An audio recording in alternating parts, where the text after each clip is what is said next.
I'm going to go ahead and call to order this meeting of the Community Preservation Committee at 5:34 p.m. on February 7th, 2023. This meeting is being recorded by the CPC, and if anyone else is recording, let me know. Sounds like probably not. All right. I already lost our agenda. Hold on. All right. So let's do a roll call. Let's see who's here. So Garth. Here. Garth. John. Here. Tom. Tom is not here and gave notice that he would not be here. Susan. Here. Giannis. Here. Here. Dave. Here. Donna. Here. Wisty. Here. And Travis, I'm also here. All right. So we're all here except for Tom. So we definitely have a quorum. All right. And so next on the agenda is approval of minutes. Do we have to approve These are that? 6. We don't have the 12th yet. So we're skipping one. Those ones will get approved at the next meeting. Okay, so January 26th, 2020. I'll make a motion to approve the January 26th. Second. Okay, motion seconded to approve. Any other discussion on the minutes? Okay.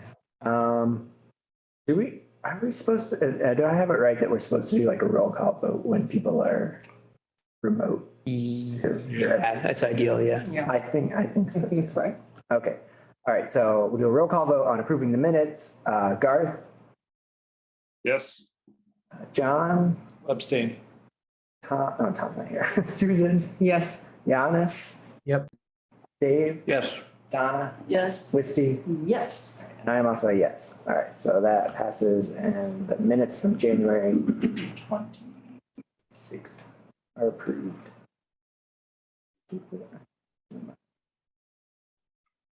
All right, so now we're on to new business, and our new business is discussing all of the projects. As Christian reminded us, we should probably, if anyone does have a financial. Oh, do you want to talk about the budget first? Well, I'll just say ahead of time that, once we get to one of the projects, if anyone has a conflict of interest and need to recuse themselves, they can do so once we get there. Okay, so yeah, we can talk about the budget first. So first is the financial status update of available CPC funds. And I don't know if you would want to walk us through that. Yes. So back in July of last year, we had talked with the finance department to get an update on what was available then. And back then they had told us everything that was certainly available was all the FY22 funds and then some of the general funds for FY23. So right now we're working across 2 fiscal years. And so now I requested and spoke with Diana Schindler, the finance director, to get a more recent update because I figured things would probably be available at this point since we're nearing the end of the fiscal year. And that was true. So what she told me essentially is that all the funds for FY22 and all the funds for FY23 are available at this point. So that's what you see here. So there's 47,000-ish in each of the 3 category accounts. So that's FY22 and FY23. And same deal between FY22 and 23 for the general fund, there's 319,000-ish, which adds up to 461,000. She also recommended that the committee should probably try to stick to the 335,000 number anyway, which would mess with which the category accounts would increase. The general reserve would decrease compared to the original plan. But it's up to the committee to decide how much of that 460,000 they want to spend this year. She did also note that if you did spend all the 460,000, you'd essentially be draining the account. And next year you'd only have pretty much next year's funding and a little bit of excess funding from this year. And where's the admin? The admin's not on the screen at all. I just have that completely separate in my mind, but that is factored in. Okay, so this amount, and then we have like, whatever it works out to, like 15 grand worth of. Yeah. admin for- Yeah, here for the FY23 budget, there's those four numbers, the three categories in the general. Then below it, if it was there, it would be the admin. Okay. Yeah, Dave, you got a question? Did she give any rationale for that particular amount of money? I mean, why couldn't we go to 350? Or it was just so that we didn't drain the account, was what you just said. Was that the rationale? And So the rationale for sticking to 335 is because that was just originally what everything that was pretty much available added up to 335. And she suggested sticking around that number. But yeah, you totally could go to 350 if the committee feels like it. You could go higher. It's just best practice to leave some money in the account for future years. okay. And this isn't a decision that we can make as we break down what we're going to be spending. I mean, it would seem to me like we could have a goal, but then, oh, guess what? We could get everything that we want with this extra $2,000. So let's just do we have to decide this now, I guess? You absolutely could have a tentative number for now and go above it if you feel like it's needed. The one thing I'll add, though, is that there's going to be a press release that goes out tomorrow. And I was waiting for all of you to decide, because the number that's in there right now is 335. So if you wanted the public to know if it was going to be slightly higher, you could increase that for the press release if you felt like it. Does it make sense to do a range? Could we say in the press release that we are confident that we have between 335 and 375 or something? You could do that. That's what you'd all like to do. Does Under that sound promise, over ambiguous deliver. or There's always like, just go with 335 and then like, oh, we were able to use some from, FY23 as well, because we really wanted to make sure this happened. Yeah, I think the communications director would be happiest with me if I have an exact number to tell him to put in the press release. Yeah. An approximate number. So, yeah, I guess one thought that I have is, if we don't fund some of the projects by, if we like stick to 335 and we had, what is it, like almost 130,000 left over, and then some projects don't get funded that could have been funded with that money, then those projects might just apply next, we'd have to go through the whole process again where they might apply next year and then. Yeah, that's always going to happen though, isn't it? That's always going to happen. Yeah. And I think too, then it's like, then you think, oh, right, like in the future, there could be a bigger project. And if we never accrue any substantial funds, then we could never really take on anything on a larger scale if we're always draining it like that. Yeah, I think this is kind of a tricky question when you think that this is our first year doing it. Like, we don't have like a ball rolling that says, okay, we know we're going to get this much, so we can sort of plan ahead. It's still kind of. So I wonder if we could have the discussion and see kind of where we are. And then, we can always say, let's back off, let's only give partial, but, now it's totally guesswork. So if we had some kind of discussion and some kind of feel. So you mean a discussion on projects? Yeah, and what yeah. And we come would back want to this fund? at the end. Yeah. I guess one concern is that at the last meeting, I don't remember, did you say that like we shouldn't be deciding which projects we're funding tonight because we haven't heard any public feedback on which projects we should fund. So I think that's maybe a little ahead of the game to decide what we might fund if we haven't gotten public feedback yet, you know? Well, we've got a lot of public feedback. Well, we've gotten some, but we haven't had like, we're putting out a press release. We're putting out a press release to ask for public Each person has input. been able to present and. Yeah, but I think if we're having a public meeting, asking people to give us their feedback on what they want to get funded, we can't say, oh, at our last meeting, we already decided we want to fund these projects, you know?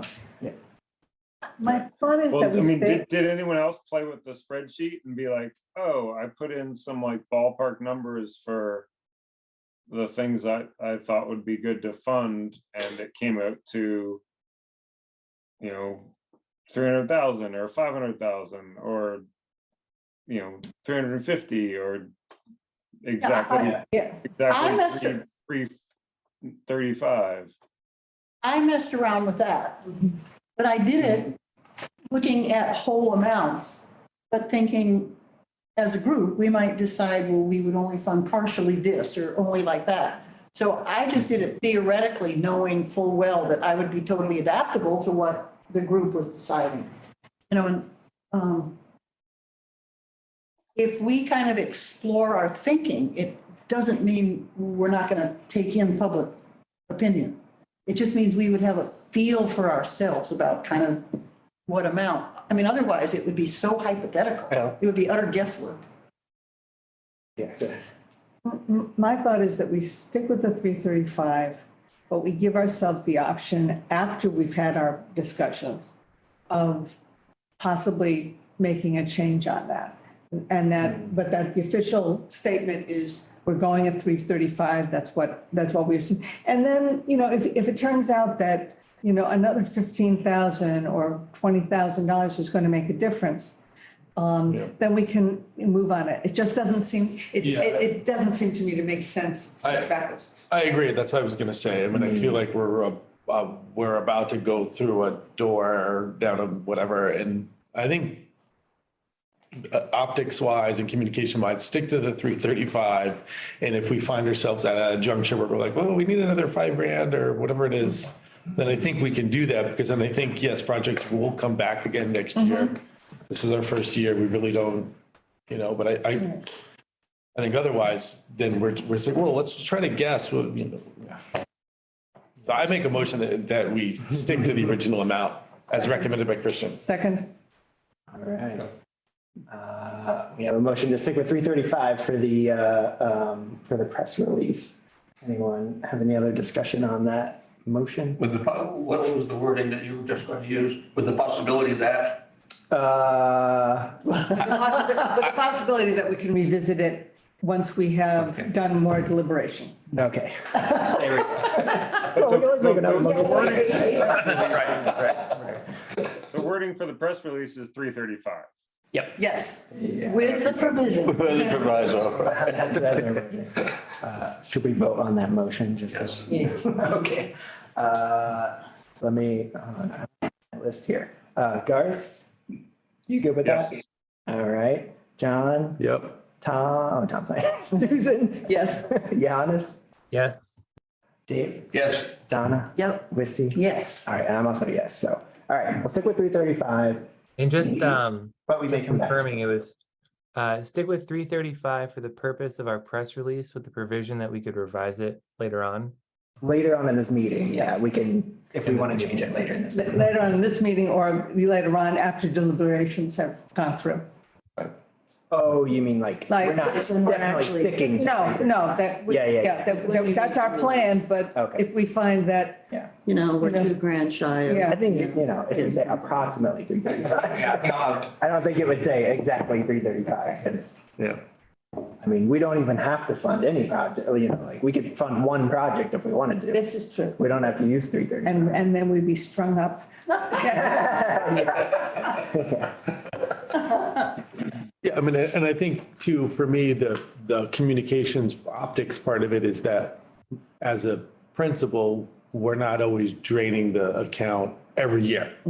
Yeah. Every year. I think that the folks would appreciate that, like, we're thinking, keep something in there, let it accrue a little bit. I don't know, that's how I think that would be perceived. Yeah. Okay. Any other financial status updates that we need to talk about? That was the big one. That was the big one. Okay. So next on the agenda is overall discussion of 2022-23 Greenfield CPC applications. And I was wondering if we could start with the scoring, that if you could share that on the screen. Just so finally up there. Yeah, so just to remind anyone who's watching, we all filled out score sheets on our own, like a rubric to score each project that you can find a copy of in the application materials on our website. You can see how we scored things. And then these are the overall averages from everyone's score put together on how the score of how much we would want to fund something, I guess. Yeah. So one of the things that I was looking at, and it was something that I brought up with the Museum of our Industrial Heritage last time, because what I saw on their application was that they were applying for $1,000 with $1,200 in kind, but he did not get that correct. And so when I went back and looked at their, individuals, like it would seem to me that, and I almost think that for next year, we might want to consider like not even having that as a, it is or it's not, like it's 50%, it's 25%, it's zero, like your score is your score on that. I mean, I don't think that that's like. I'm not sure what. Can we go to, well, actually, you know what? Never, Wisty, I'm gonna just show you what I'm talking about on one of these, bottom, I think. So section 2, project scoring. We had multiple funding sources. Oh. And I'm just wondering, like, in the future, like, it's pretty clear from the budget. This is how much we want from CPC. This is how much we're gonna come up with ourselves. I mean, that doesn't seem like a judgment call. That seems like a pretty hard and fast, like, but like, I went through and like, I looked at the Museum of our Industrial Heritage and technically that's over a 50% match. So that should have been 5s across the board. Right. So then I also looked at the Historical Society. I just started looking at these numbers. That was my little bit of minutia that I dug into. And I also looked at, what Christy had sent because she had updated some of those matches. So, for what it's worth, and I don't know if it changes things very much, but that would affect those scores. Yeah. So I just wanted to bring that to the committee.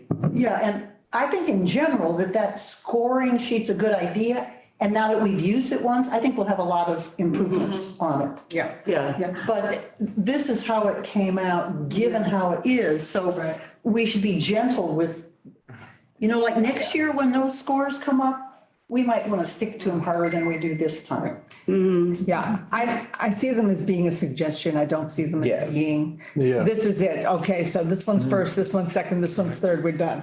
It's much more like, this is the way they came in, but, we've also had a lot of discussion with people. We're going to hear from the community. There's a lot of other factors that we may include. And then I think you're right. I think we have to look at the format again now that we've used it once. Yeah, and see what we want to do. because this is, that particular question can change people's overall scores. And it seems like it's a pretty straightforward whether they have a match or not. Yeah, for sure. I think one thing that when I look at it, that, there's nothing in the 50s, right? Yeah. And this, out of a possible of 55, there's a lot of room for growth there. The highest one is a 49, but there's a bunch in the 30s and, it's kind of makes you wonder how effective it is if the best projects are still, A minuses or B pluses or something like that. You know what I mean? Yeah. And I don't know, I'm just kind of looking at the numbers going, oh, geez, seems like a good project, but the average score is like a 30 something. Like, it seems like a C plus now. Yeah. You know what I mean? Well, in that particular one, which is why I bring it up, because if you look at the actual scores for it, it would that score would go up significantly Yes, I if they agree. were all I fives. agree. Because there's 2s and 3s and stuff in there. The industrial. Yeah, MOIH.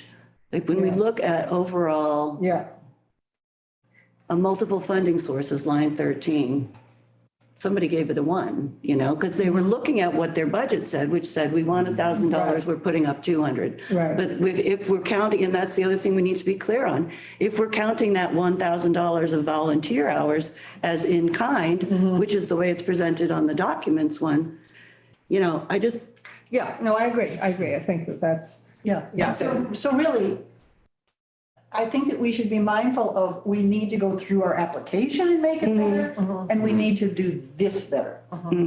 Yes, That's all. yes. Yeah, no, and that's a lot. I think that's a lot. yeah. Because they don't know as much as we don't know, and now we know. Yeah. I think one of You the know? things we can do when we're giving people information about this, that there are things that we now know people either don't read or don't totally understand, and we need to make sure, we need to highlight, please make sure that if you have matching funds, that you put it in here, and that kind of stuff, so that, because the other thing is, you read a bunch of these and you're kind of like, Yeah, okay. we get a little Yeah. glazed over. Okay. Yep.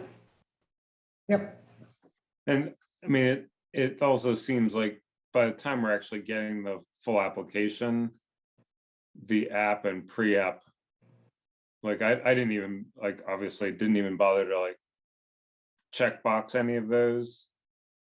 Because by the time we're getting Right. a It's full already down the pipeline. Yeah. Right, it's- right, I Yeah, mean, yeah, if you- that's why, The yeah. people who filled it in said like, yes, all these were fine, and then a bunch of us just be like, this is not something we need to be bothering checking through the function and the value or the things we're checking at this point, because we have a whole pre-app process.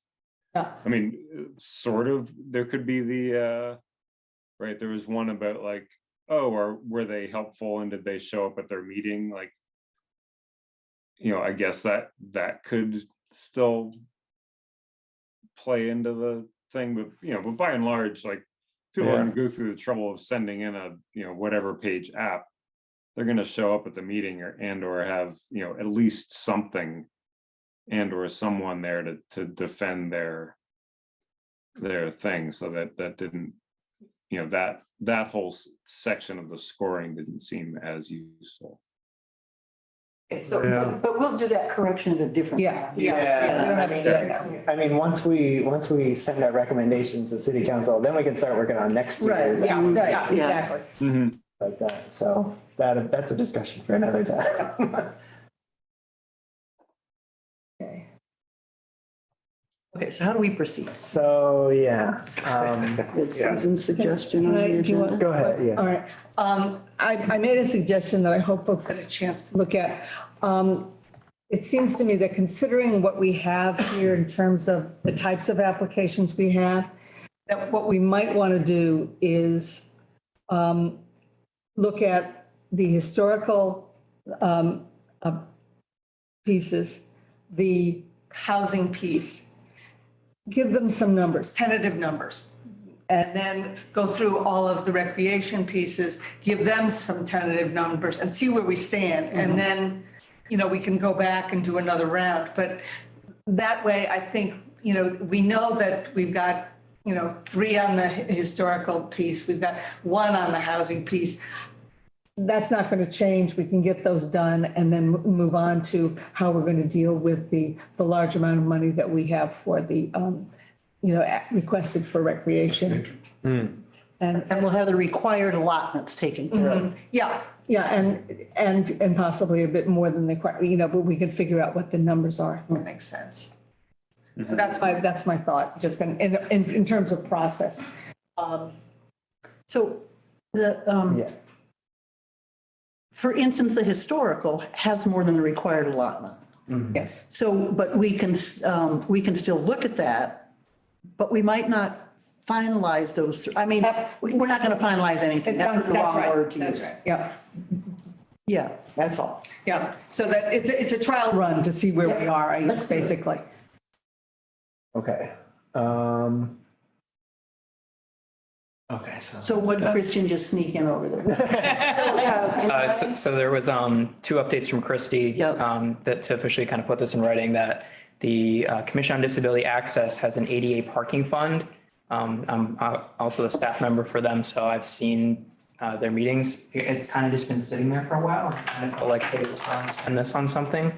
And they saw these two community preservation projects, and they thought it was worthwhile to contribute to them. So 600 went from their funding to help offset the ADA track work. So that's reduced to 750. And then also the Beacon Park project, they contributed 4,500 to help aid the ADA accessibility of that project. So two major updates to the actual, how much people have requested. Great. And that was another thing that I looked at in terms of in-kind and matching in those scores, because now the ADA track has a, you know, over 50% or Just under 45%. So it'd be 55 CPA, 45 other. I don't think it really impacts the Beacon Field because that's 58 CPA, 42 other. But sometimes I like those concrete numbers because it just makes it so easy to make a decision. Like Alex Keaton. Yeah. My data. Okay, so should we do? So, yeah, I mean, okay, so you have the average scores on there too. And also this has been updated from the 2020 with a bunch of money left over to be 47,52369.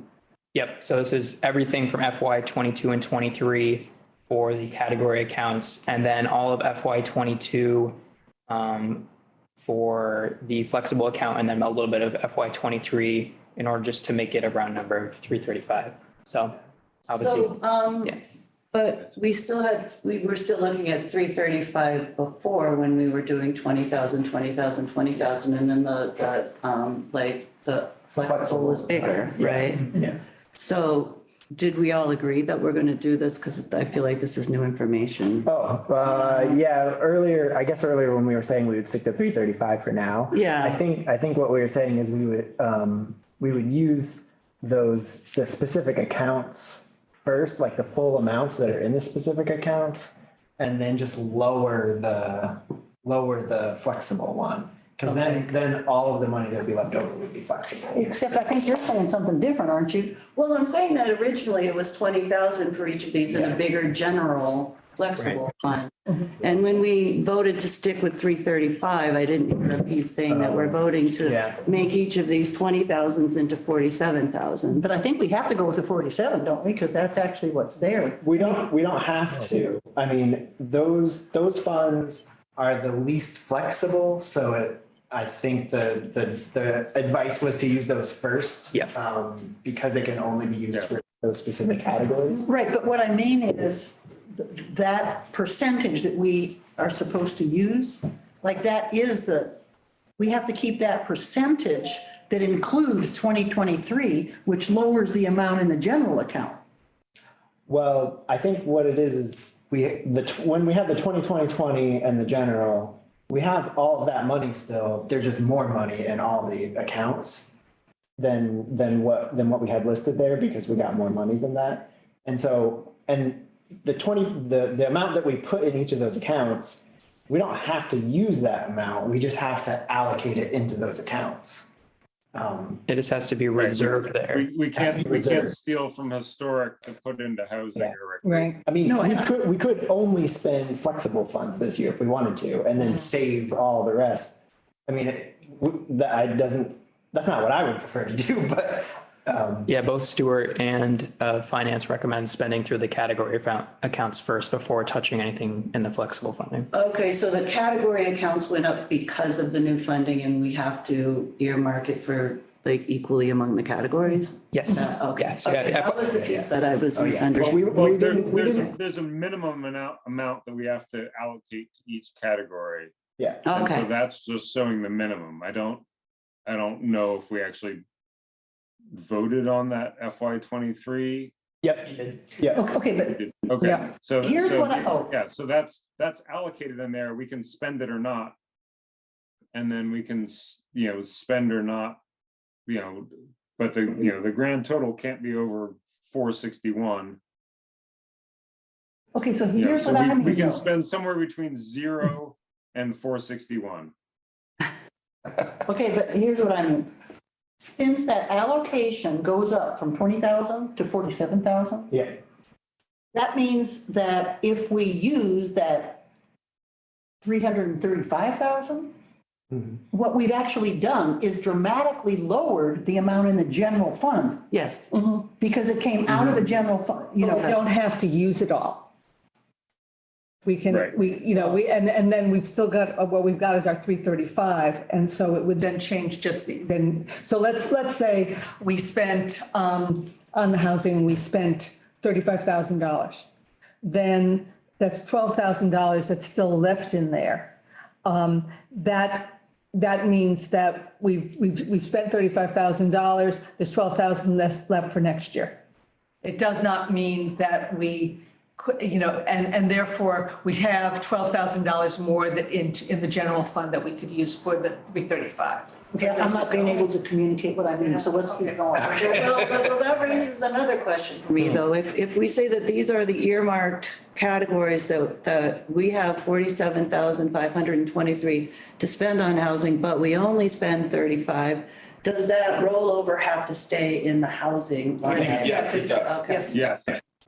and I guess just. Wisty's point is, we don't have 275 specifically designated in the general, Right. Well, No, here's my point.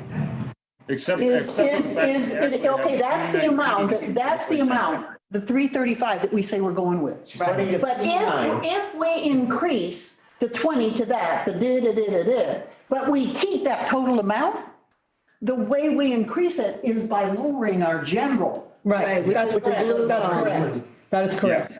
But That's the recommendation from finance is just not to spend all the money in one year and keeping to that 335 number and increasing the category accounts, but lowering the general is the way of doing that. that's the point. Did you hear what he said? That's not what you all are saying. But the way you increase that is by lowering the general. Yeah, That's right. That amount. Right. That's the blue column. Right. But what I'm saying to you is that if we make a choice, if we say we're going to spend roughly 335, and if we make a choice to not spend in the category, I believe we should then look at what we should do around the general.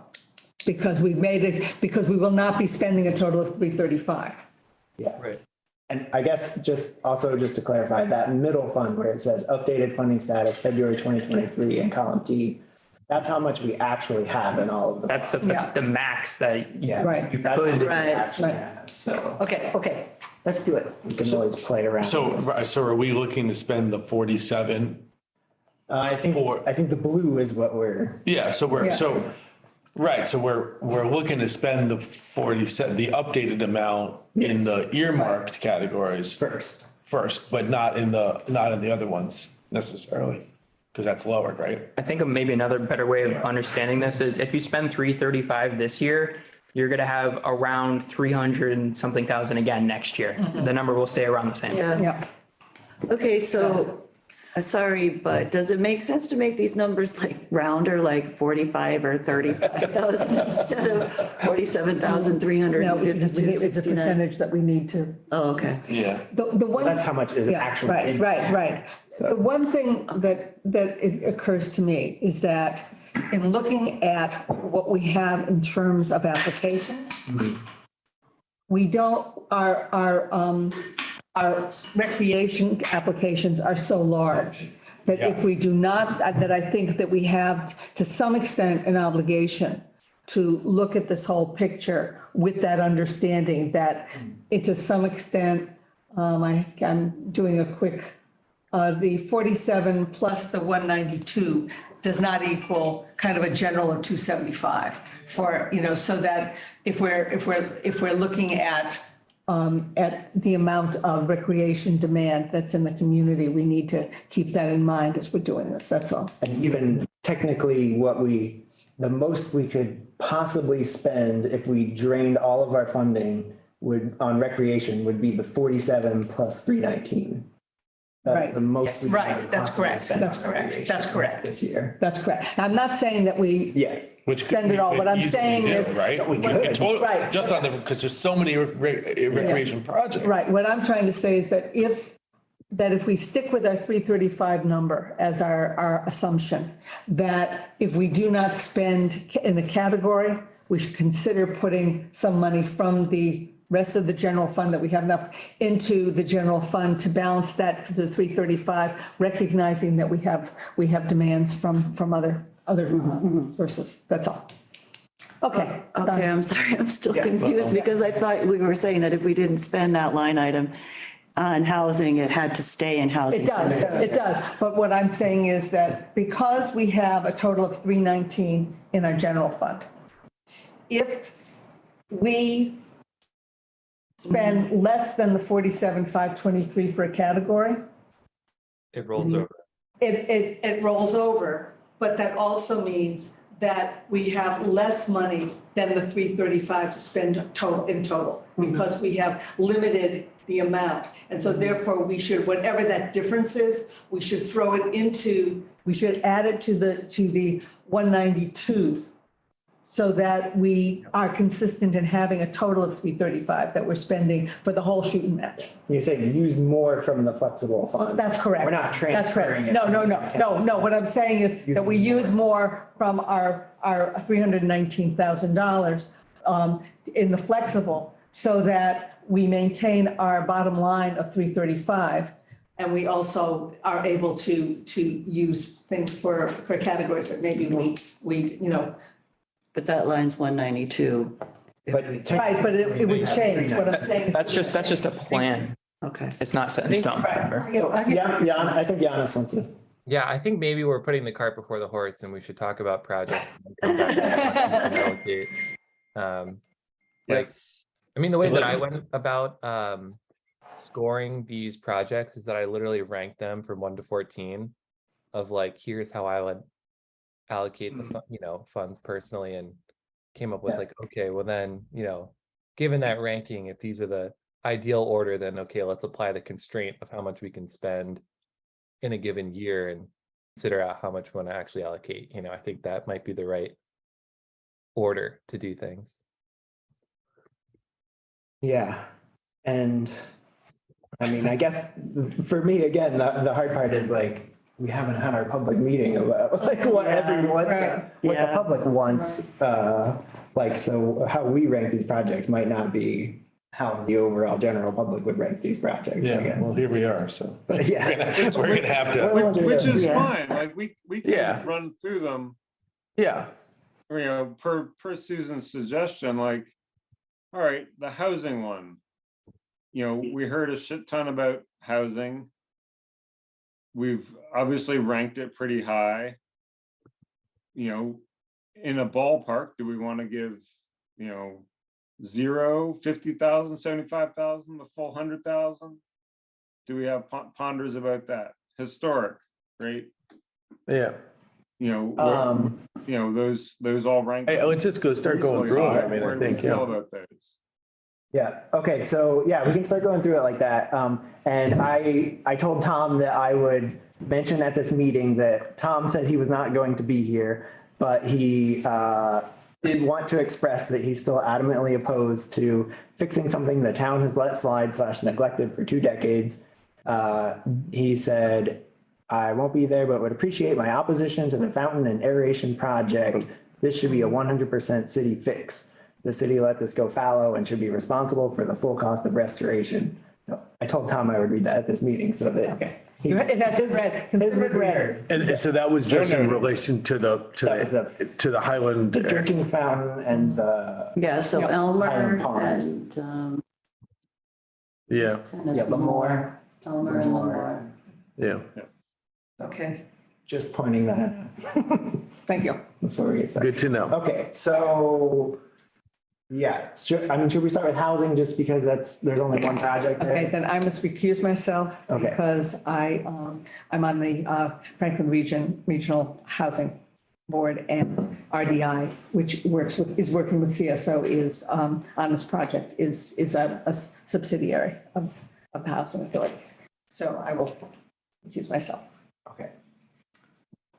Okay. Yeah, so as Garth said, that one did get ranked the highest. And I was surprised.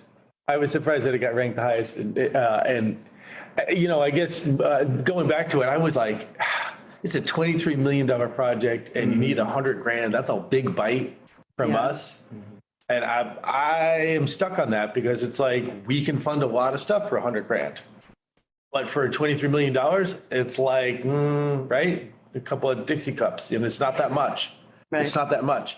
And I understand why they want to do it because it's optics and it's, I think it's a required. it's a required thing, but it's optics. They need the town to have skin in the game. Yeah. That's not real. It's real for us because we don't have that much skin to go around. $100,000 of our skin is a lot. We only have $335,000. That's a third of our entire budget for a project that's $23 million. I don't know. I just feel like, oh, that seems like a lot. Why can't we just give them like $20,000? Well, we do have Well, we 47,000. can give them 45. Yeah. But I just want to ask Susan, I know she's recused herself, but just for the information on exactly, I think you might know exactly how that. Yeah, DHCD requires that there be a demonstration that the community is in support of this project. They don't give an amount, but they want to show, so it's got to be significant enough to be noticed. It does not have to be, it does not have to be the whole 100,000 that's requested, but it needs to be a significant amount of money so that there's a recognition that the community is in support. So then we can give them the 47 and be good. Yeah. Yeah. I like the sound of that. Yeah. Well, I mean, if we want, we could round it off to 45 or round it up to 50. A little bit here or there, but Yeah, and just to point out, this isn't what the final amount is going to be. I mean, that's my 2 cents Playing on around with that. numbers right now. Yeah. And seeing how it works out. Yeah. Yeah, that would- it's a crazy thing, like, you know, as I pointed out when they were presenting, right, it's 375,000 per 300 square foot studio apartment, right? It's I hear you. We could buy every house I'd on. love to see like who's actually get it. getting paid all this. They're like, oh, well, there's extra lawyers. So it's like, are the lawyers getting like 10 million and then the construction guys are, you know, still getting $20 an hour? Yeah, I mean, I don't think we should get too deep into that aspect of it, Garth, though it's a rabbit hole and I mean, Yeah, I mean, you know, there- not, obviously there's no winning there. Susan's trying hard to recuse herself. I don't know. It's not really. Information. It's hard, isn't it? I'm fine with just saying, like, So I have information. I'm not. we do 45 or whatever. Susan, I have information. First of all, it includes not just the apartments, but the 40 beds of the shelter and a community dining hall and several other pieces of parts of this property. That's number one. Number two is that these are apartments that are going to give very, very, very little rent. So the whole question of how they are going to be maintained, et cetera, is going to be coming into the back end. So these things have to be really well done because there's going to be no way that the rents are ever going to pay for the support of the building. So that's part of the logic here. And it's part of the reason why some of these are loans that are not going to be paid back unless they are needed, unless CSO essentially stops doing the work that they're doing. So some of the money is actually a loan that is never going to be used. Right, So, right, yeah. so just understand that. And that's, I'll keep my mouth shut. So I have, okay, so the city, is it the city, like generically, that needs to show it has skin in the game? So for instance, will the city council be putting in any money or? So, Yeah, there was so some. who else like, other than Council. us? City block grants and Yeah, stuff. who else other than us is gonna put in? That's a good, It was, I feel like it was CBG block grants or Yeah, something. there is funding coming from CDBG going into that project from the city. So it's not just us. Do we know how much? Not remember off the top of my head. It's a significant amount though. Okay. Well, how about, in order to get this meeting done before Yeah. midnight, let's continue on to another section. Okay, so the suggestion was to go to historic next because that one has fewer projects again, than recreation.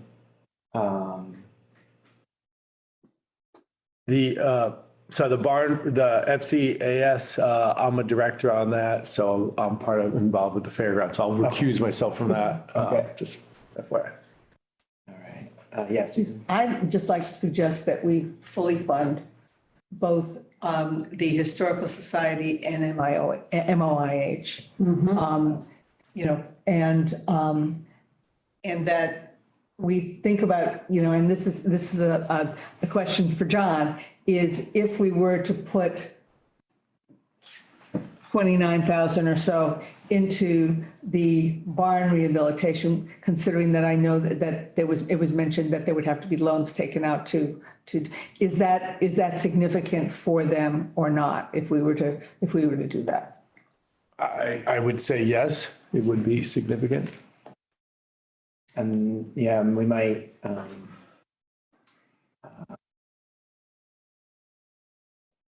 I'm trying to think like we could, we can like invite all of these applicants to our upcoming meetings too and like ask any, you know. I mean, I think it'd be good if they could attend and that way if we have questions before we vote on funding, to like ask them questions. Like the March 9th meeting. Yeah. Yeah. Well, I mean, it would be good if anyone wanted to attend the public feedback one too. Like if people have questions, they might be able to answer questions too. I mean, I don't think they're required to attend, you know, either of those meetings, but they could be invited. I don't know. I think that's a good idea. We should let them know that. Yeah. Just That's generally, the- though, I like that suggestion about, Feb 26th, 23rd, sorry. So, I agree about the museum. I mean, I think that that's a fairly small, and even though it was a 38, it really should have been higher, as I mentioned before, with the matches. We've got to review the documents. I guess one of the issues I had with the documents is it's going to be a while before they're actually digitized so that you can see them online. So I felt like that sort of affected my my access score, you know. How many years did they say it was going to take? I wasn't at that one. 5 or 7, it was significant. so I think it no, was I think that significant if was we if they didn't give them. Yeah, it was like Yeah, 5 or they 7. didn't get it, okay. I thought they said about 1 or 2. Yeah, 1 or 2 they did, I think, because then they Yeah. could pay someone to do it, like. Yeah. Oh yeah. If They were like volunteers. If the project receives funding, it should take 2 to 3 years. If not funded, it'll take approximately 7 years. Okay.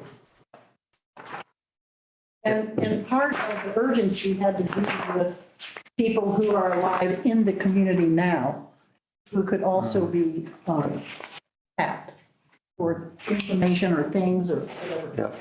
Right, because they're in a fairly stable place. It's not great. They really do need to be archived, but they're also not like under a leaky roof. John, you're not recusing yourself from that one. You have any thoughts on that one? The document preservation? Yeah. You're our historical guy, so. Yeah, no, for sure. Yeah, I mean, I rank it pretty high in terms of importance and impact to this, you know, to the community at large. You know, I'm not totally clear on the total amount, but if that's what they need, then, you know. There's their budget. Yeah, there it is. So there's some of it, there's 8,000 in volunteer hours as in kind and 5,000 in personnel. supplies is the most of it, and archival, and it's cool that small corp is matching. It's with huge, some yeah, it's a big piece. materials, because they make good stuff on there. Yeah, I think that goes a long way, the fact that they've got a lot of matching funds. To me, I always like to see whoever it is to go out and try to say, all right, well, let's try to get some money. I think it's important, very important. I guess I will just add in again that when we talked to Stuart, he did say that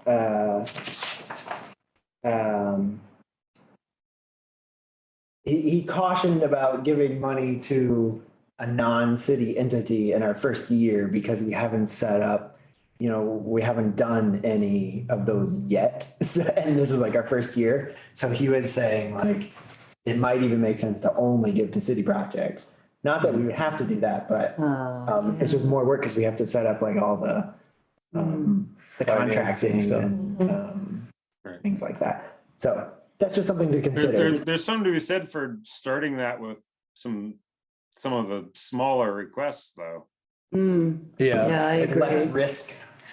Well, also, but I think it's Between important. 1 and 15,000 or $1 and $10,000 worth of stuff.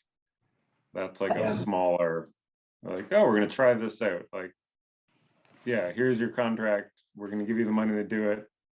City gets right of first refusal if something goes, things, upend and like the thing has to shut down and liquidate. No, Susan? Yeah, I think there's another piece of this, which is that for me, I want to be able to show the community that we're doing good things with money. I don't want to fund things that are, well, we would have funded them if they got this other thing and this other thing and this other thing, because I think we need to show them that this works. And for that, funding the smaller projects, which are whole and which can then, we can then put a sign on them or whatever and say this was funded by CPA funds, I think it will make a big difference. And very impactful. Yeah, so I really feel, that some of the smaller projects, I'm still not sure about the barn rehabilitation, but I feel pretty strongly on the other two that those will be impactful things. When people see them, we'll be able to have a sign up. And just let me say, when I was in Europe, particularly in Lithuania, whenever I would go into a community, there would be a sign that would say something like, this park was funded by the EU. It really was very clear that, this was something that was important and they got funding from the EU. And it occurs to me that that's kind of what we're trying to do here. It's important. So can we at least put in the Historical Society and the shop equipment, And one of the things that I'm noticing here, I also have their timeline on us. The Historical Society is they're saying an estimated completion of March 1st, 2024.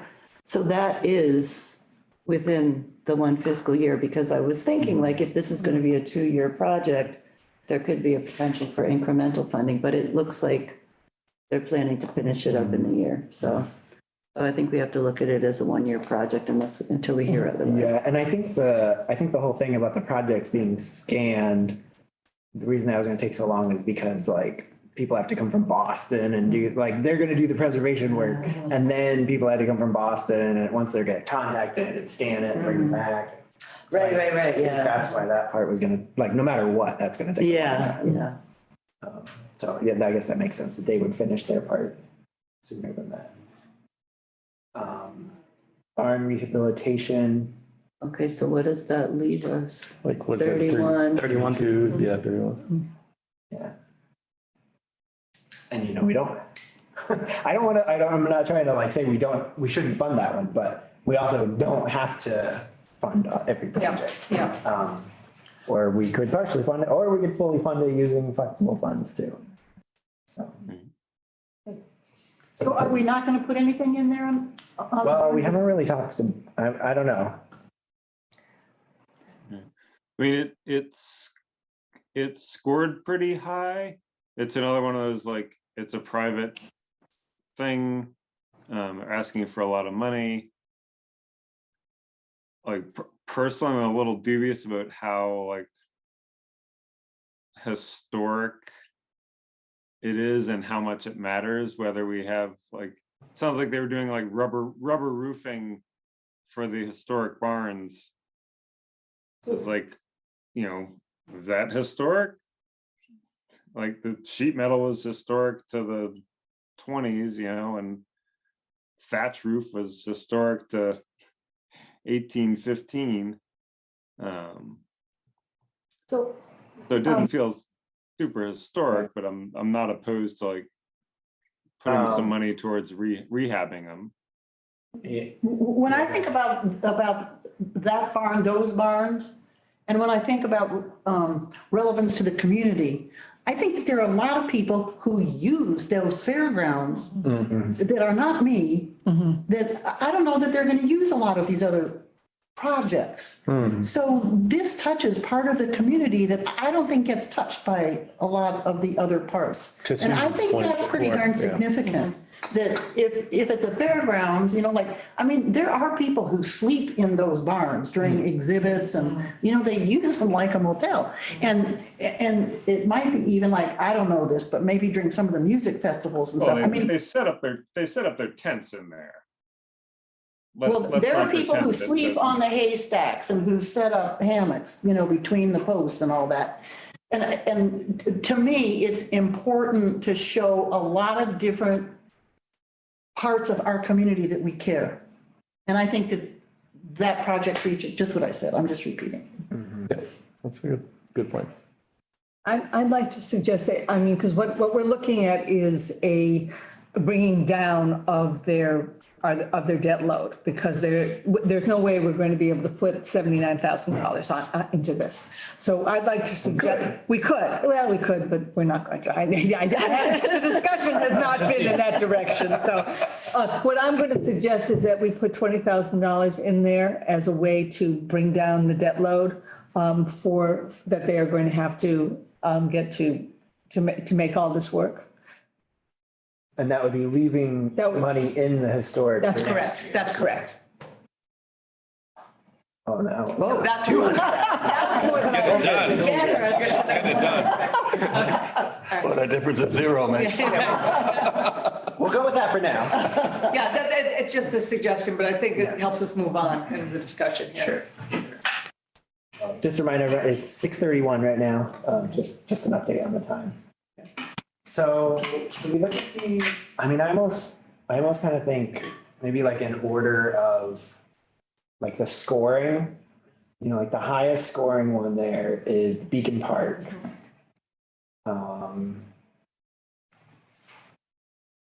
And that's the bocce courts, right? Yeah. Yeah. And other things. And that's why we got some matching funds from the Disability Commission, because it's part of it is ADA. I would Did we hear suggest, anything from Capital on any of this? Because I know a lot of these things were also sent to Capital. Well, the Beacon part one has a significant capital commitment of, I think, $50,000 already. last year. Already, so that there is, so the 75 is with a $50,000 match. Yeah, let me find. Yeah, and I just to me personally, like the fact that it already has partial funding sitting in an account waiting to be spent makes me more want to fund that one, because we know we can fill in the gap and finish it. Right.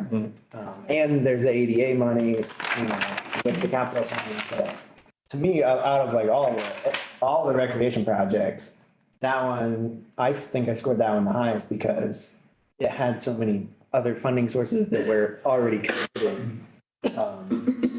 So with the updated the total of the project is 130. So the CPA money at 7550 would be 58%, and other funding from the city and from the Disability Commission would make up 42% of the total. So, and I think that we should just put the money in for the track, like. Is anyone opposed to putting in the money? We're all there on the track. I think the only issue, if you want to say that for that one, is what Stuart was saying, is that sometimes on like, school property isn't technically like, Yeah. it's not, definitely going to be recreation forever in that spot where we're funding this. So eventually, one day, this piece of track that we're funding could get ripped out and then CPA money went to something that got ripped out. But I think because it's such a small amount of money. Yeah. and Yeah. They're not going to buy a lawyer to go after us. I agree. No. I'm not even saying like a lawyer, just like, Yeah. it was something he said to keep in mind, was just like, you know, Yeah, school properties, I mean, Yeah, to me, it was. in a way, we're setting a 50 years precedent when that we we are redo going to the fund things high on school school. property. Yeah, I mean, and that, to your point, you know, I'm a track runner, I get it, love it, but there is a precedent thing, and it's like, well, now we're funding stuff at the school.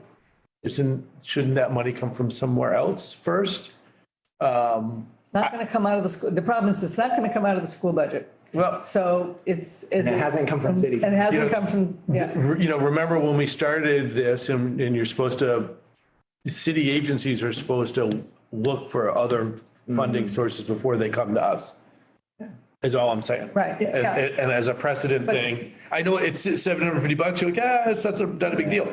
But, you know, tomorrow it could be 75. I think we did hear, you know, from people about that project that they've been trying to get that done for a while Yeah. and no one has put up the money Right. for it. So And I think it hasn't, And I don't think it was, they just came to us first. And the schools are kind of tricky when it comes to parks. I mean, the recreation department, every playground, if it's on a school, the recreation department is still responsible for it. Christie goes around and does all of the tests, and we have in our capital project, you know, equipment for the middle school, new bleachers for this school. It's very you know. tricky because, right, I mean, you know, and I'm just looking at it like devil advocate or whatever, but, you know, for sure, you know, that the track, you can't really go and run on the track while school's in session, really. It's kind of a closed facility, right? Yeah, Right. all the parks are closed when schools, the ones ones on at the school. school. The ones that are on the At school. schools, yeah. Right, and that's, you know, so DPW, that's all town maintained and all that kind of stuff. And Yeah. Yes. I don't know, it is But something. they can be used by both people at the school and people Right, at the school. right. Just during different hours, I guess. During different times. Yeah. And I'm super in favor of this one, just because it should be done.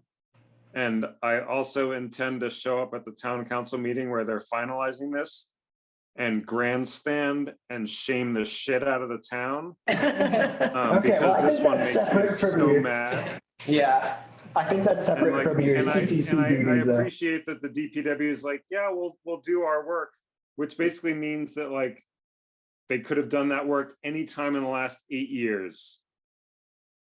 And that's, I don't know, it's just super crappy. And all that said, we should just do it and be like, well, the CPA finally got the shit together to make something happen around here. So screw you all. Show up with a goddamn wheelchair. Let's do it. I'd like to say something about the trail. But can we go back? We started on Beacon Park. Yeah. I would like to recommend that, you know, I know this has been in the offing for a long time. I would like to recommend fully funding it, at least at this stage, and see where we are, because this has been sitting there for a while, and it's just something that needs to be done. You know, it's been, the community has been asking for it for a while. It is an ADA facility, which means that it'll be open to everybody. And it just seems to me that that's, if we're going to look at priorities, I think that's a good priority. And it'll be something that will get done this year. So that's one of the things in my. I mean, sorry, you know, just, it's so hard because there's so many projects. And it's hard, I think, for us even to keep them all distinct, much less the people out there. And I think that I have to look at it more like, how much money are we going to spend on all the projects in total? I mean, because if I say I'm going to put 75 grand into Beacon Park,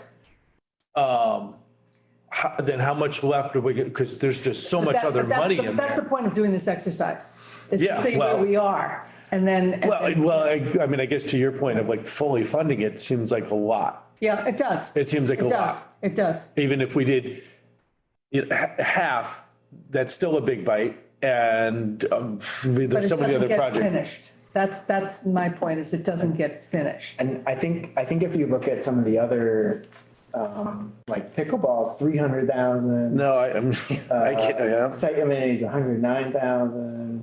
And so the signage, 184,000, like those we're probably not going to be able to fully fund. And if we partially funded them and then city council didn't give them any capital funds, then those projects aren't going to get off the ground until either we give them more money or city council does. Yeah, I mean, I guess just, yeah, I get. I know it's a tough balance. I get the wisdom of fully funding it because then you feel like it's done. I'm not sure if it's ever totally done, but A lot of money. it's a lot of money. It's a lot of money. And I think, and I mean, I don't know. Christian, if you put that number in, how much does that leave us in flexible if you, I know you have to subtract.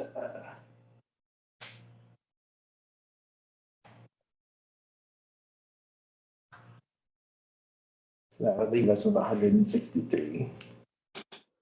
And one thing to note was to try and help your thinking. So if we don't spend all the historic and if we want to spend 335,000 this year, we can put a little bit more into the flexible and potentially fund other projects a little bit more. You use a little more. From Yeah, Texas. yeah. We're not putting.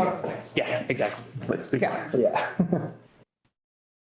Yeah, so I guess that like maybe if we could look at it and say, I mean, I guess we've already done this by looking at the scores. And is that number 44, right, is the highest score representative of that's the bestest project to fund, or is it it's the candidate that is most success in terms of most people are going to use it, most people are going to see it, it's going to be done. Those are checking all the boxes. Yeah. I mean, that's when I was scoring it, that was what I was thinking, was that like, like you were saying, it kind of checks all those boxes and it's going to add other than what I already said. So Has the most impact. Yeah. I mean, I think Susan's point about, I think one of the goals of this commission is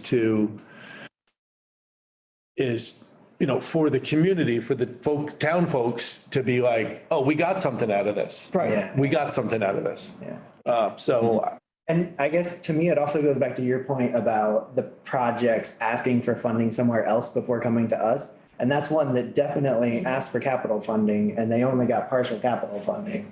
And so that's where we can fill in after capital and say, oh, well, we'll give you the rest, the capital, you didn't get capital. So city council was like, we kind of want to fund it, but we don't have to fully fund it. And just to say something, I've had many conversations with Christie around funding issues, and it always seems like recreation is the last one to get into the capital, chute.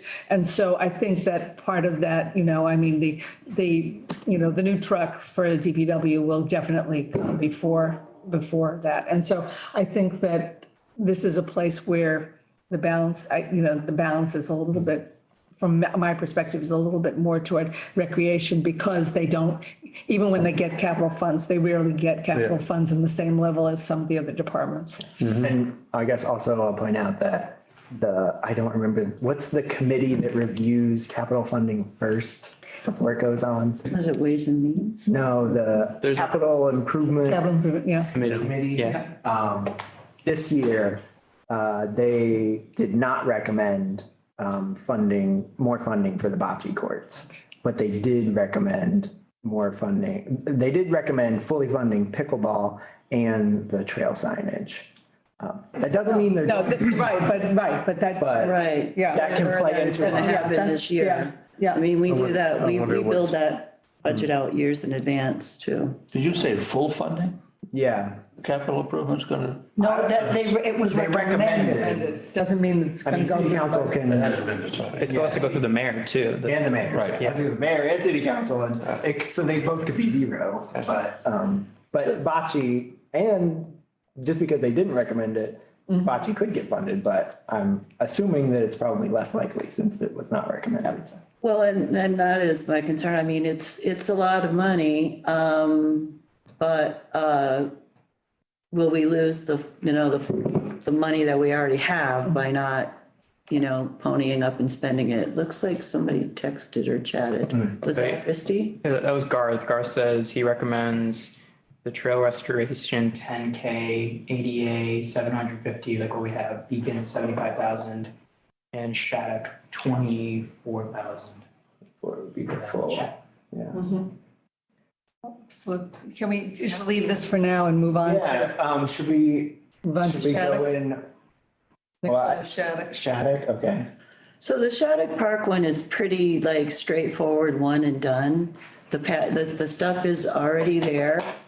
And I mean, the stuff isn't there, but like, it was another one of those things that when they built the high school, it was part of, we'd really like this, but we're not gonna get it. But like the place was secured and like, so it's really just a matter of getting the equipment and dropping it. So that one feels pretty easy and pretty cool. I actually scored that one higher than the average. Just part of it was because it's easy. I like easy. One of the things I like about it immediately is that it's on school campus so that kids that are at school can use it in gym class. Yeah, And that it's free and people can go there and use it. yeah, And so it's super accessible to lots of different groups of people. Yeah. And it adds to the curriculum for the school for phys ed classes. I think that's a super positive.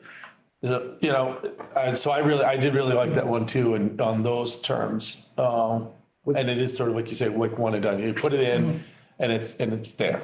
yeah. Was that one actually on school property or was it on the recreation It's land? on It's recreation land next to It's the, adjacent. next to the school, yeah. Yeah, that's what they call Shattuck Park, Yeah. right? Yeah. Yeah. But my understanding is the public can go there during school hours. Yeah, It's not, like, absolutely, separated, absolutely. Like, Yeah. yeah, That's why I was just. Yeah, so it's unlike the track, unlike the track. It's not yeah. on school property. Right. It's on the other side of the fence. Yeah. Right. You can do a fitness circuit and then hit up Adam's Donuts first thing in the morning. Yeah. It's all about balance. Yeah. yeah. So sorry to go back to Beacon Park, but that just reminded me that where they want to build the bocce courts is not technically recreation land. And so Christie in the meeting said that, all it has to do is the mayor has to tell city council, hey, I want you to make that recreation land, and then city council votes on it. But I think we would have to condition that Yeah, I on agree. that becoming recreation land under the recreation department. So Yep. just wanted to clarify that. Yep. Yep. So fitness cluster, yeah, and that's, Yeah, I agree with that. I'm good. Could, is it possible for us to make a request, like, when I Googled it and, really looked at the place, it's kind of hidden. So it's one of those places that even though there's equipment gonna be there and everything, at first I thought when people were just walking by, they'd see it, but they won't. You'd be surprised how many families bring their kids there to, for the playground area there. Okay, Yeah, okay. I live nearby. might seem in, but It's a major. it's used a lot. So the Okay. rink And then Good, thank you. And hopefully, like, if they build a whole bunch of, this fitness cluster, they probably send out like a press release or something and say like, hey, come enjoy all And this. there would be a big sign. Yeah, and CPC money. I mean, I think the other thing about Shattuck Park, it's kind of my neck of the woods and stuff. It could really use something because there's nothing in there but big old trees and stuff, and and it's a little derelict, and it used to be a little bit of a showplace at the time, and historically speaking, at the end where Adam's Donuts is a fountain. What was a fountain, right. and that was where the trolley stop was. So believe it or not, that was a little bit of a hub back in the day, the trolley days, and it could really use something because out of all the town parks kind of, even though it's right in the center of town, right next to the high school, and kids probably walk, lots of kids walk through there. It's a little derelict. Same. Yep. Okay. Do we want to continue on the highest score down? Is Can that I say, making- I want to talk about that trail thing. So I guess that's a no. Let's talk about the trails. Yeah, let's, yeah. And it is ranked fairly high. Yeah.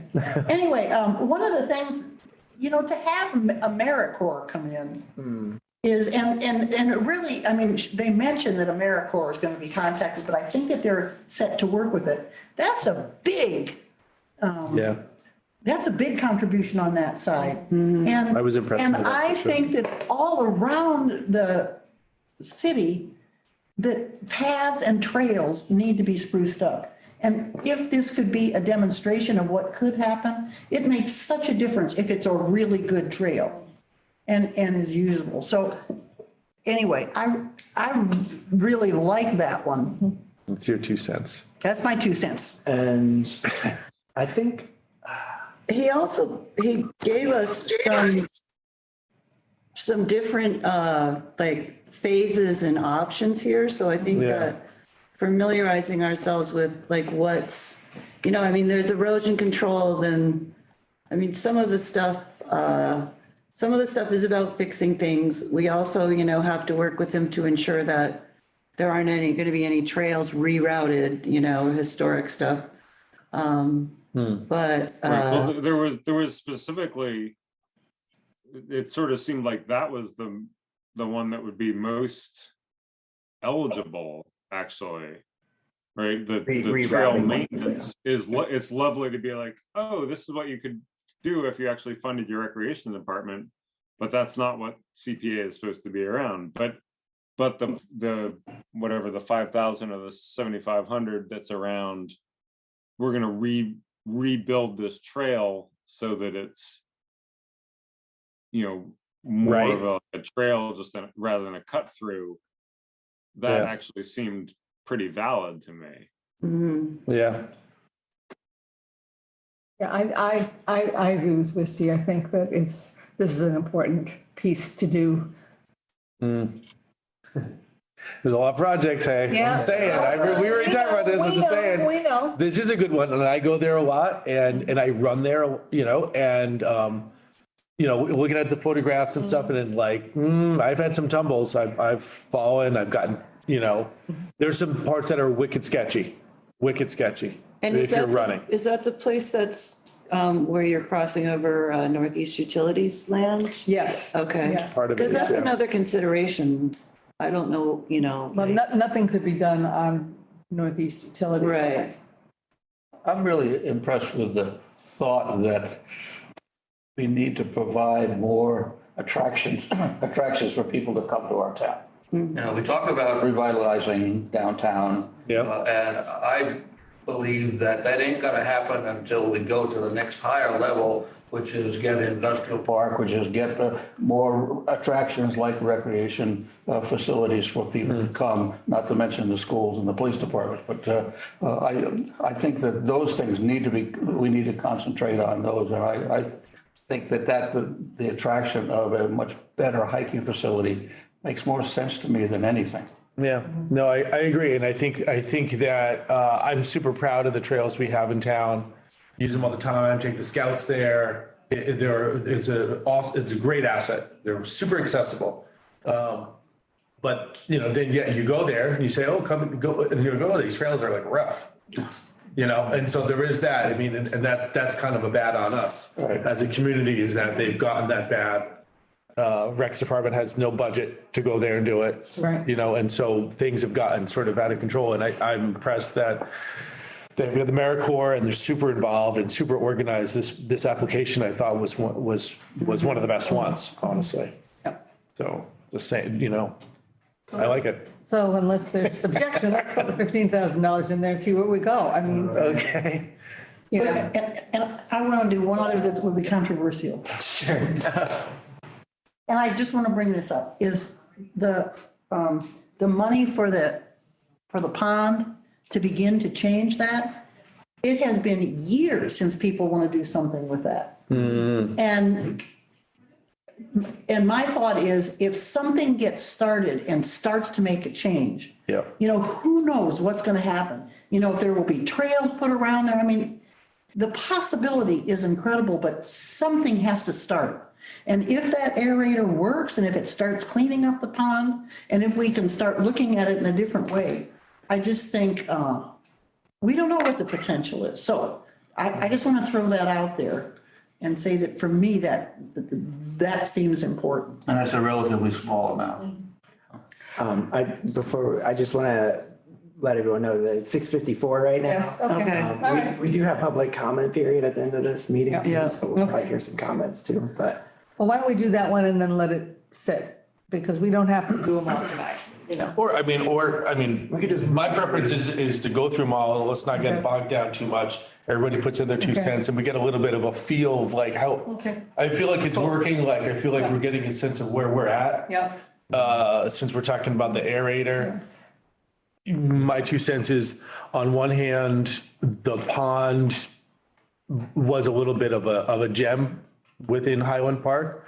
I believe that's where Greenfield hockey started over 100 years ago. I think it's, and anybody who's an old time resident, it's a big deal. It's always been a pain that it's in horrible shape and all this is derelict.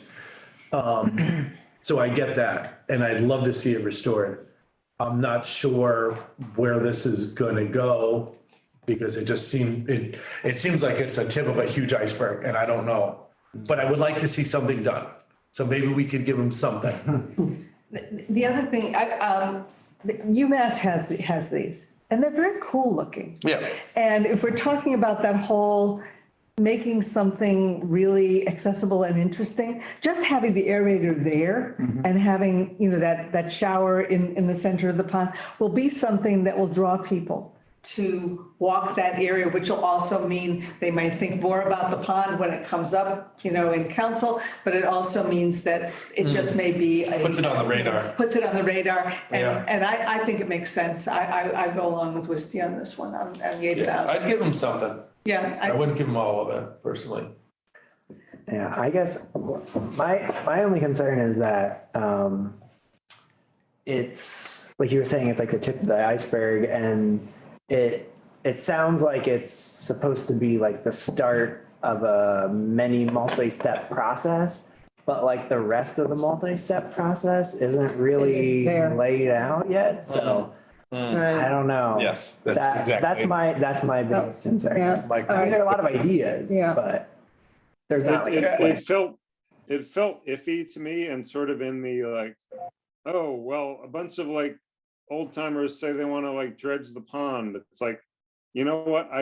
If we were dredging and like ignoring all of the Conservation Commission and just doing whatever the hell we want, I would dredge the swimming area well before I would dump $1 million into like making the pond. Everybody's like, oh, well, we used to have skating there. It's like, you know what? Whenever it actually freezes, I see skating there every year.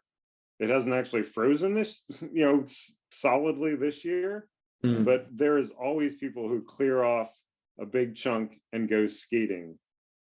So I like, it's one of those like, nostalgia gems that everybody like grabs onto, is like, oh, the town let it go to, but like, it's not actually a true thing. Like, if you wanted to go skating there, you could go skating there, except for this year when it's water. And I guess you brought up the Conservation Commission, and we did mention with him that they would need to get Conservation Commission Permission, support, or even to put the aerator in. Yeah. Right? Yeah, I would think. Yeah. So I mean, that's one of the. Seems iffy. Yeah, that's one of the things that sort of has held me back, like the whole proper order of operations with this one. Well, I mean, I will say that he did come to the Conservation Commission, and there wasn't like a project that was presented that the Conservation Commission approved, but there was like a general like, yeah, it seems like a good idea. We wouldn't stop something probably if that's what you're trying to do. So Yeah. But there hasn't been any actual like permitting. You know, and even when I look back now at the application, it was a little sketchy. You know, a little less, when I say sketchy, I mean just not really fleshed out. You know, if it is, I'm not a scientist or any of that kind of stuff, but like, I would like to see like some UMass folks up in here. And, you know, I want some hard science. I'm like, what we're gonna do, what's the end goal? Are we, you know, like, where are we going with the pond thing?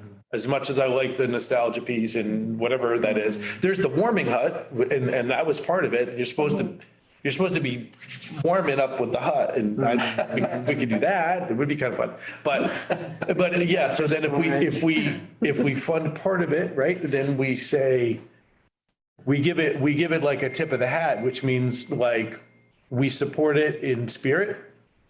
But then are they gonna then go with that and make it into a bigger thing, or is it just gonna kind of die there? I don't know. You mean if we give less than? If we give some of the money, Less than yeah, the 8,000. less than the 8,000, yeah. And I guess I'll just point out that the total budget for this project is 10,000 and they were hoping to raise 2,000 elsewhere and then 8,000. And I think it's basically just like purchasing the equipment. So I think if it wasn't fully funded, basically nothing would happen unless they raise more money. Oh, and this was my other, there's a couple other points I have with this. So one, I look at the impact, I looked at who's going to benefit, and like who actually goes there, who actually is going to really reap the reward from this. Kind of a small thing. If it was something tied into the university and the kids from the high school were coming there and doing some like curriculum thing, I'd be like, oh, okay, then that sounds really spooled up.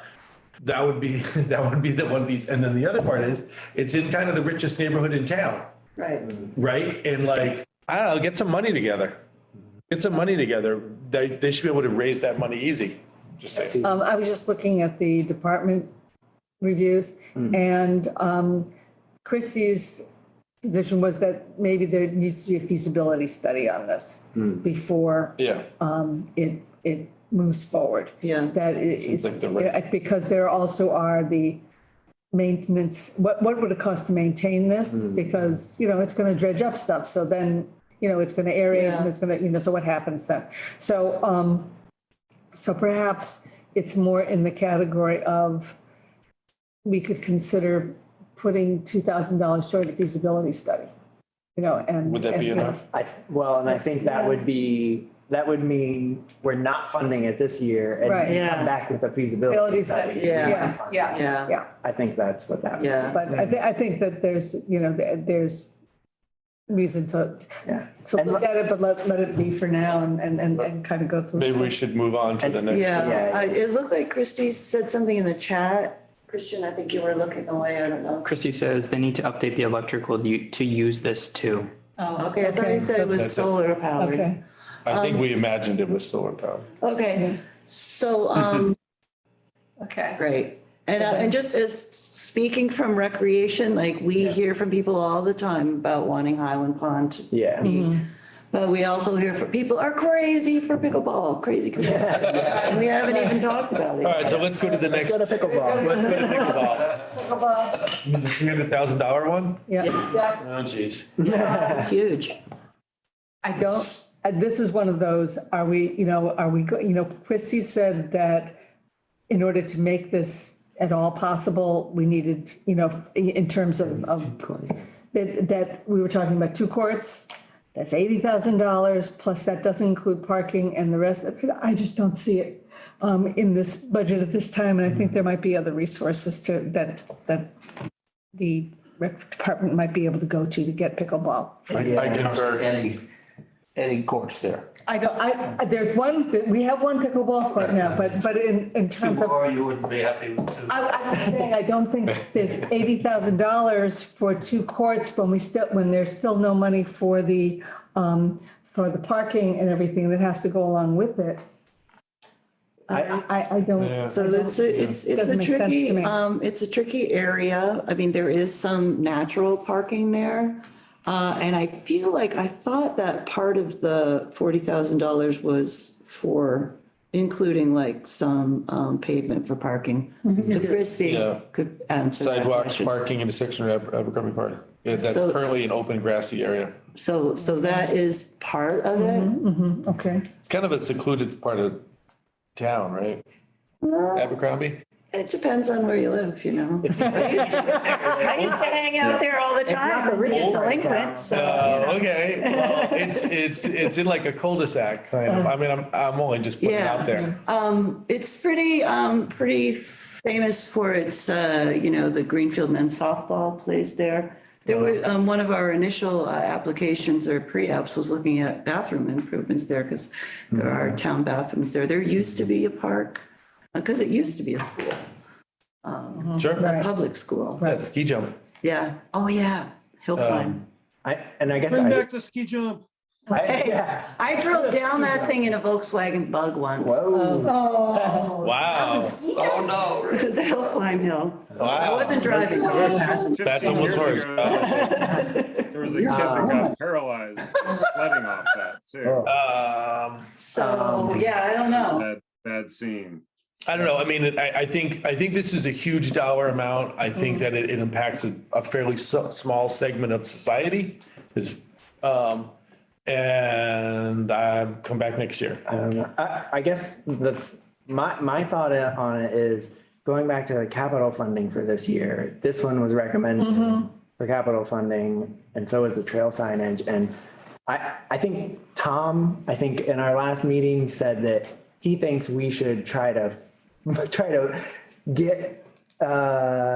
get city council to give it capital funding by us giving partial funding, and therefore give more of an incentive for city council to finish it out. But so that's one way to think about it. But I also kind of think about it like, I know recreation has a hard time getting capital funding, but if it's been recommended this year, I feel like it should go through that process first. Yeah. And then if they don't get it, come back next year, just like the bocce courts, like they got partial funding, and then we could fund the rest of it. As someone who worked on the skate park Precedent. for 9 years, Yeah. before we got the city to put in the capital funding to match, I think that's right. Yeah, and that's another, I mean, once we finish up with the skate park, potentially park funding down the road. Right.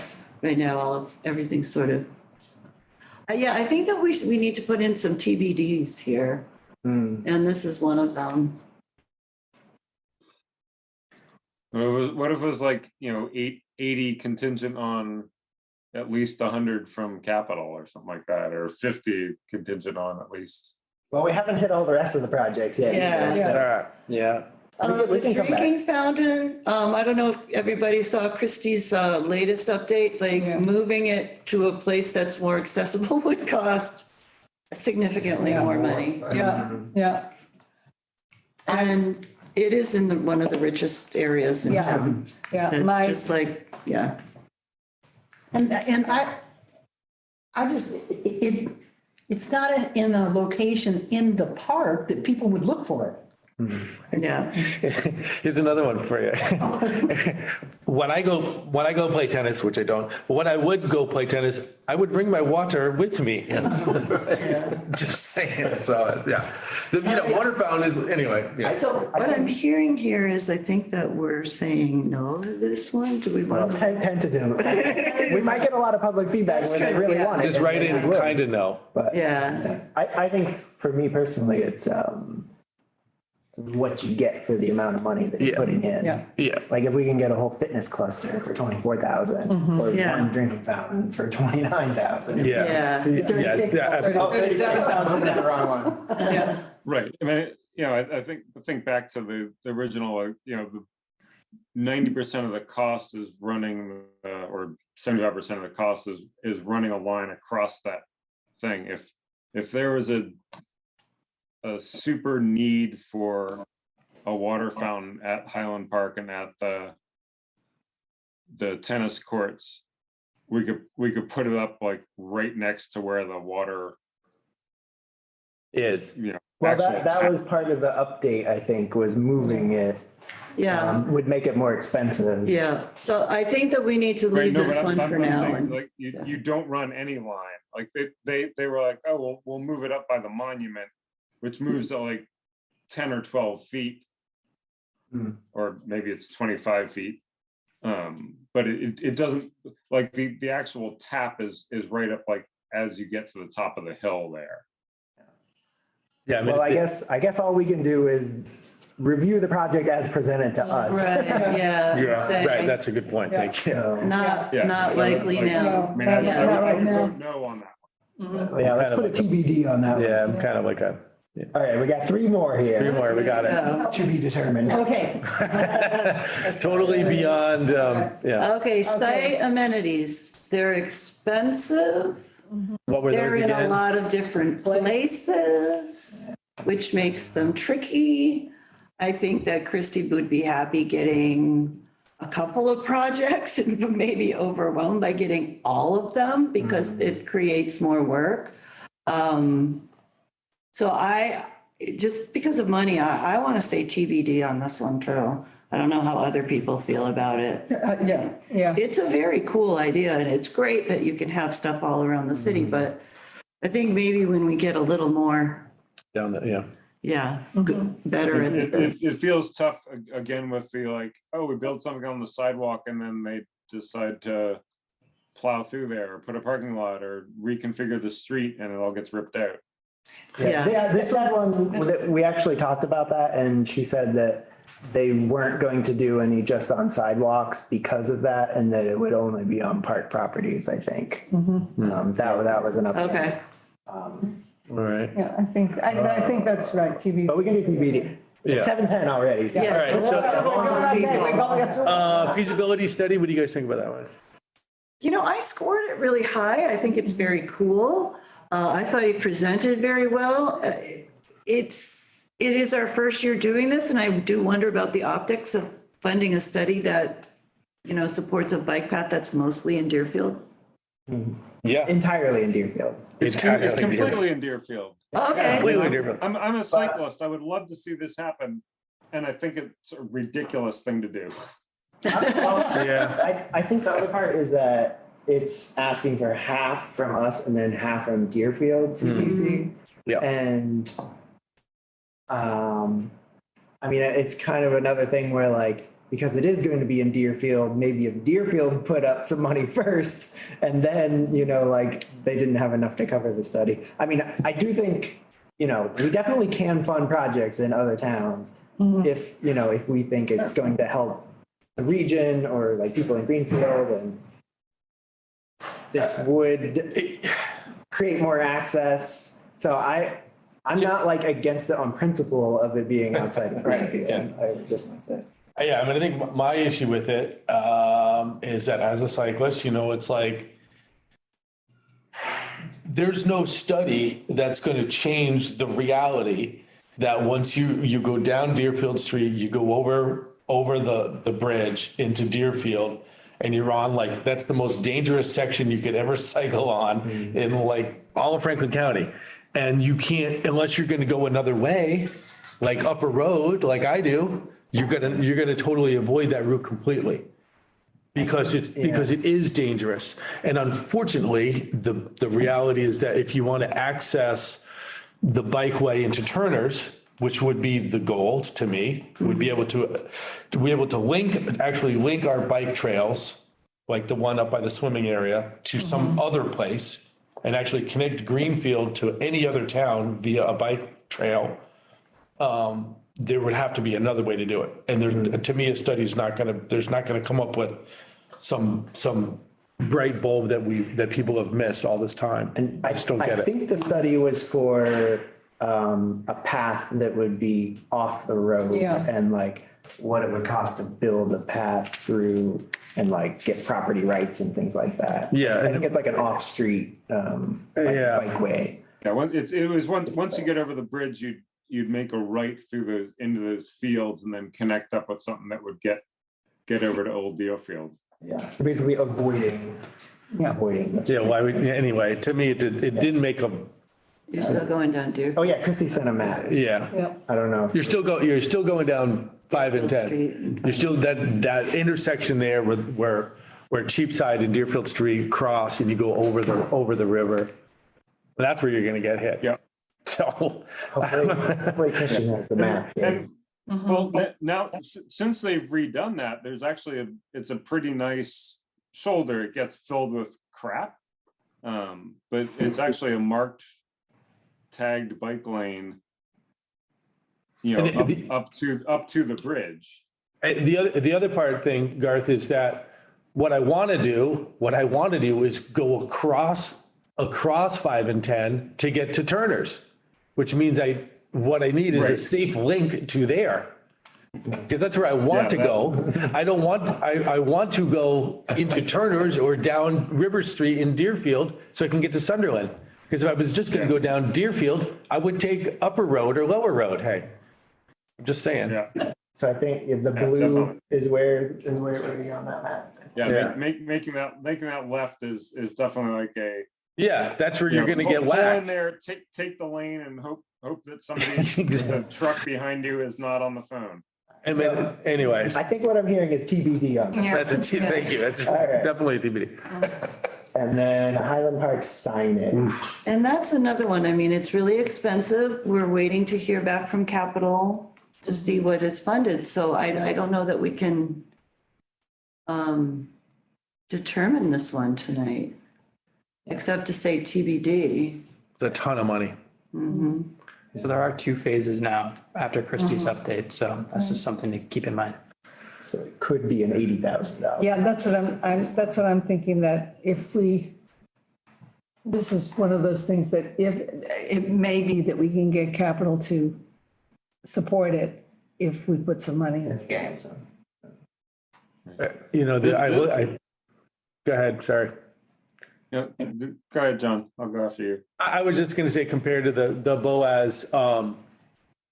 Boaz Trail restoration, and I kind of can't not think of them in the same, right? Yeah. You get the AmeriCorps in there, I like the pictures. I'm like, yeah, dude, I like the way this is looking. This one, I'm like, I feel like I'm just shoveling out money for stuff.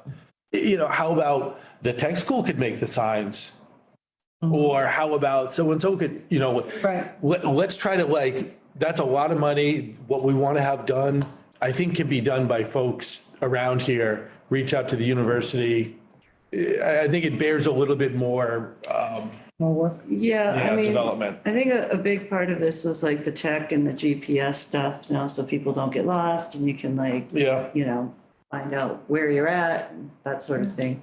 But again, I feel like it's something that Joy had this idea that was, and then she and Christy met, and Christy talked about her vision, like it's something that's been coming up over the years. We've been talking about mapping that all out for years. Yeah. So we're still not there with a solid plan. I think this is also a TBD. Well, I mean, this is one of those things where we could give recommendations and say, recognizing that there are some resources, we would suggest that there be some more collaboration on this one, that kind of thing.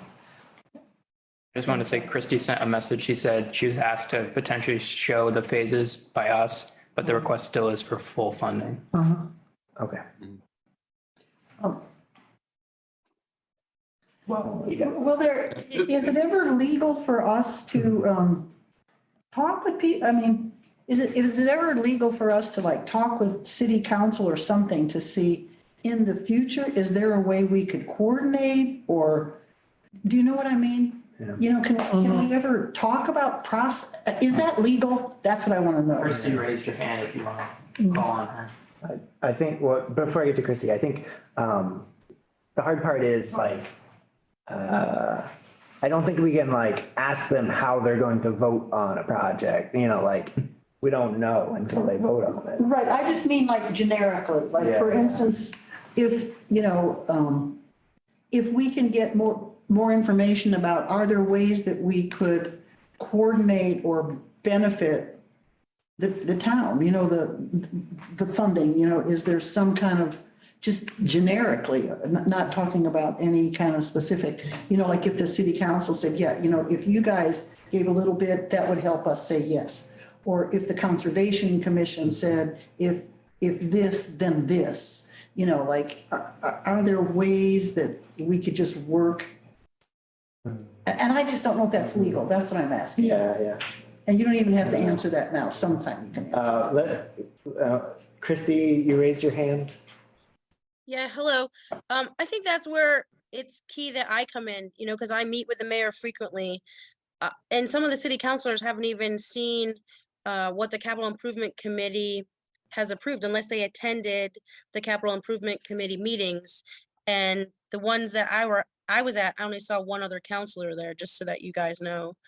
And in the emails I sent today, I'll be meeting with the mayor in the next couple of weeks because she does need to make cuts to capital, as I'm used to this cycle, where, police, fire, and DPW have larger requests than ours, and I'm sure mine is going to get cut. And so then when I have an idea of what it's going to look like, you guys have two more meetings before the end of March when you're going to make your decision. So hopefully by then I will know, and that will help your puzzle here on Christian's Excel sheet to see where we're at. So I just wanted to share that with you. Thank you. That's really And helpful. I think Wisty, it's always okay for you guys to talk to your, city councilors and tell them what things are important to you, whether it's recreation or just budgets, for departments. That's always okay. Thank you, Chris. So do we feel like we're good on this discussion for now? We have a lot of TBDs, but Yeah. I mean, Yeah, we have some knots. some too. I feel like it feels good to talk about them. Yeah. For sure. I feel like we get a closer. Yeah, And we can see what the public has to say and right. that'll shift priorities. And Yeah. This feels really good to me. Yeah, yeah, to finally get something down. It does feel good, yes. Okay. Yes. So let's hurry up here then. No, I don't think there's any old business on our agenda. So we can go to public comment period, 2 minutes per speaker if anyone wants to speak.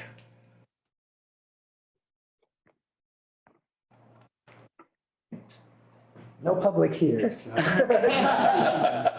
All right, so no public comments. So our next meeting. Can I just add? Go for it. Sorry to interrupt you. Yeah. Just wanted to ask me if you will send that chart out to us before the minutes come out. Is that something you can do? Wait, which chart? The charts that you were just filling out on the wall. The numbers. Yeah, so that one is in the spreadsheet that I linked all of you, where all the average scores are that I sent, that's also. But the numbers that you put in tonight. Yeah, they're in there. It's all on Google Sheets. It's all the same one. So you can access that if you wanted to. He was updating it as we were talking. Yeah. Okay. Um, Oh, yeah. If anyone has any last minute things. Well, yeah, I was just gonna say, so thank you everyone for looking at the survey and thank you for finding those missing questions. It's so hard when you're trying to do it and then when I made the changes, somehow I had an extra section and I didn't put all the questions in. Anyway, so that is ready to go out and that's going to be part of the press release? Yep, it'll be out tomorrow. Okay, great. So then we're giving people until when to? End of February, so February 28th. Okay, just wanted to make sure we're clear on that, so we'll be able to have that feedback. Yeah. That's a lot of work. Are It was, we you still know- meeting on the 23rd? Our next meeting It's the 23rd. is That's the public comment. 26. Oh, is that the? Wait. 23rd. Oh, yeah. On our agenda, it says 26. Yeah, that's a typo. It is the 23rd. Typo on the agenda. It's the 23rd. Next meeting, John's on Community Center, 5:30, February 23rd for public comment on applications. So the plan for that meeting is just, we'll open the meeting. We might have something to discuss, but then mainly just spend the time on public comments and, Will it be a hybrid meeting? Yes, I'm 99% sure we can get it hybrid. unless it crashes or Yeah, something. they're not very successful with that. John's on has had some issues with hybrid, luckily not at city council meetings, but other ones that I've had to run. But I think I might have the IT director there just for the beginning, just to make sure it's all set up. So, because I think hybrid is a good idea Yeah. for that meeting specifically. And do we have guidelines for how long people can talk and that sort of? Oh, yeah, because I'll have to put that on the agenda. Yeah. How long? Like 2 minutes, is it? Do we think 2 minutes is enough or, 5 minutes? I'd say three. Three? Three is what we usually have at public comment. Okay. And, it takes some time but you can do it. And I think Your remarks. I think it's, we can do 3 minutes. And then like, if we get through the whole list and Yeah. people want to speak again. then Yeah. Yeah. Adjust. We're gonna have somebody who shuts down the people that keep talking after 3 minutes. I guess. Because there's always Travis's those. job. I'm willing to do with the timer. Okay. The timer. And we did mention earlier about wanting to invite or say something to the people. The applicants. Yeah, Yeah. about whether or not they might want to be there.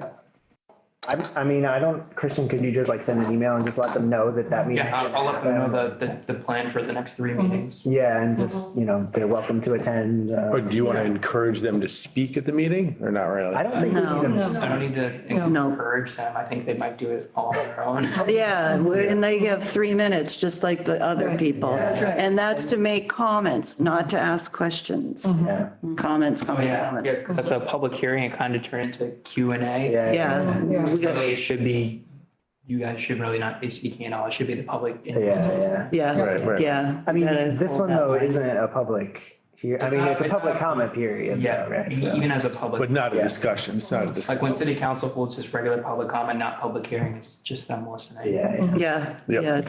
yeah, we gotta stick to that. Okay. Any other Chrissy's got a questions? hand up. Christy. Kristen, are you making a flyer for the February 23rd or just a press release? Me and Aaron have just worked on a press release. I mean, he'll have a Facebook post and all that he usually does. There's no flyer at this point. That's fine. Thank you. And I guess that what I was gonna say is that email to the applicants will let them know that if they know of people who want to speak, they can they can reach out to them. Right. So maybe we'll get more turnout. So any other questions about the next meeting? No. Okay. Anyone want to make a motion to adjourn? I make a motion, yeah. So moved. You seconding it? Seconded. Okay. All those in favor of adjourning? Aye. All right, that was everybody, except maybe Giannis, but. Yeah, wait, actually, one last thing. Who's the next secretary? Oh, yeah. Start with A. We don't have. Are we going? We're going by first name? First name name. alphabetically. Y is probably last, right? Right. So next would be. Dave. And I'm going to announce I'm going to be sick for the next meeting. Well, then we would skip you and then you would get to do the Then you would next do the one. meeting after that. You don't get out of it just because you skipped. You gotta quit the committee. I have done that for the planning board on occasion, and it's a miserable assignment. The next one's probably be the most intensive too, because you're gonna have to give at least a little summary of every Maybe. speaker, ideally, if we want to have good minutes. Maybe. Yeah. Maybe. I get to make up the rules, don't I? I mean, So. Tom did. All right, so, yeah, we are adjourned 7:26 PM. See everyone at the next one. All righty, thank you. Thanks, Giannis.